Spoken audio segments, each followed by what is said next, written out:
2024 जो तरमीमी बिल है ये एक लटकती हुई तलवार है। देश के संविधान पर मुसलमानों को 75 साल में जो नुकसान नहीं हुआ है वो तो 4-5 साल में नुकसान हो जाएगा। हम सब कुछ बर्दाश्त कर सकते हैं लेकिन देश के संविधान की आत्मा के खिलाफ कोई कानून बनना और अपने शरीयत पर कोई दखलंदाजी, इसको हम बर्दाश्त नहीं कर सकते। प्रशांत किशोर जी, AIMIM के युवा प्रकोष्ठ सीमांचल प्रभारी गुलाम हसनैन के द्वारा मंगलवार को ठाकुरगंज प्रखंड के अंडावाड़ी गांव में ईद मिलन समारोह का आयोजन किया गया। आयोजित समारोह में सामाजिक कार्यकर्ताओं के साथ साथ जनप्रतिनिधि एवं स्थानीय लोग बड़ी संख्या में शामिल हुए और एक दूसरे को ईद की बधाई दी।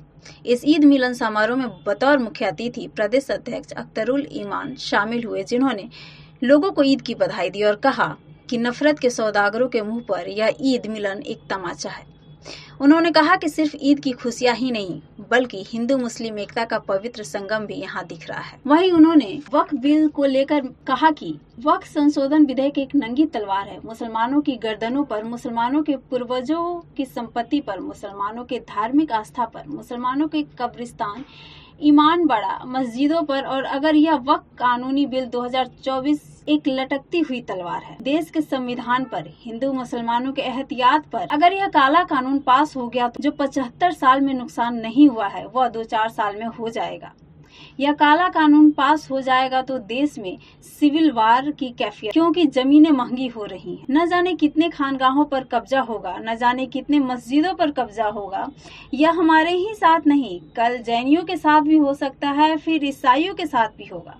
हम सब कुछ बर्दाश्त कर सकते हैं लेकिन देश के संविधान के आत्मा के खिलाफ कोई कानून बनना और अपनी शरीयत के खिलाफ दखल अंदाजी बिल्कुल बर्दाश्त नहीं कर सकते। सर, इफ्तार पार्टी वो ईद मिलन समारोह में शिरकत की है, क्या संदेश, क्या पैगाम देना चाह रहे हैं? ईद खुशियों का पैगाम लेकर आती है, बस यही के पैगाम मोहब्बत दे रहे हैं। नफरत के सौदागरों के मुंह पर एक तमाचा है सीमांचल का ये ईद मिलन कि दूसरों को मेरे नमाज से दिक्कत होती है, मेरे ईदगाहों से दिक्कत होती है, लेकिन आँख फाड़ कर देख ले, आज हमारे यहाँ पोहाखाली से लेकर ठाकुरगंज तक हिंदू मुस्लिम सारे लोग गले मिल रहे हैं। जैनी भाई भी हैं, मारवाड़ी भाई भी हैं, दलित भाई भी हैं।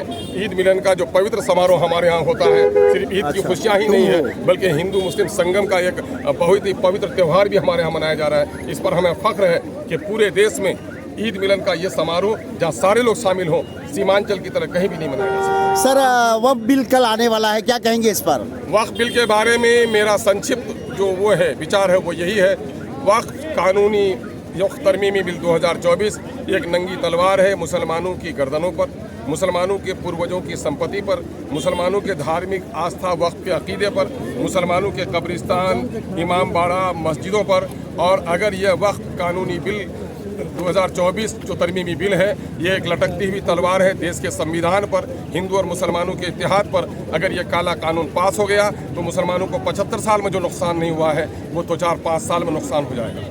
और अगर ये काला कानून पास हो गया तो देश में सिविल वार की कैफियत होगी, क्योंकि ज़मीनें महंगी हो रही है, न जाने कितने खानकाहों पर कब्जा होगा, न जाने कितने मस्जिदों पर कब्जा होगा। ये हमारा साथ नहीं, कल बुद्धिस्टों के साथ होगा, फिर कल जैनियों के साथ होगा, परसों फिर ईसाइयों के साथ होगा। हम सब कुछ बर्दाश्त कर सकते हैं लेकिन देश के संविधान की आत्मा के खिलाफ कोई कानून बनना और अपने शरीयत पर कोई दखलंदाजी, इसको हम बर्दाश्त नहीं कर सकते। प्रशांत किशोर जी, अपने सीमांचल में आके ईद मिलन समारोह में शिरकत कर रहे हैं। अब ईद अगर श्रद्धा के साथ सीमांचल में मनाई जाती है तो भैया हर नेता चाहेगा, नेता आएगा।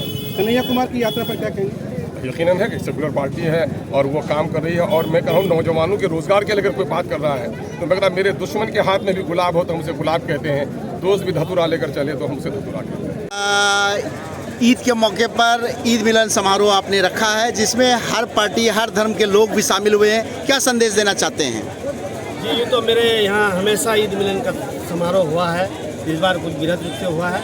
मैं सभी देशवासियों को, खासकर जो यहाँ आए हैं, और मेरे पार्टी के सदर मोहतरम जनाब अख्तरुल ईमान साहब का बहुत बहुत शुक्रिया, और बाकी दिगर लोगों का जिन्होंने मेरी एक आह्वान पर, छोटी सी आह्वान पर इतनी भीड़ के साथ मेरे घर आया है, मैं इसके लिए तहे दिल से लोगों का शुक्रिया अदा करता हूँ। ये ईद मिलन के बहाने कहीं शक्ति प्रदर्शन तो नहीं है? ठीक है, ऐसी बात नहीं है। मैं पिछले बार भी एक इफ्तार पार्टी का आयोजन किया था और वो भी कहीं इस जिला में किसी तरह का माने रखता था।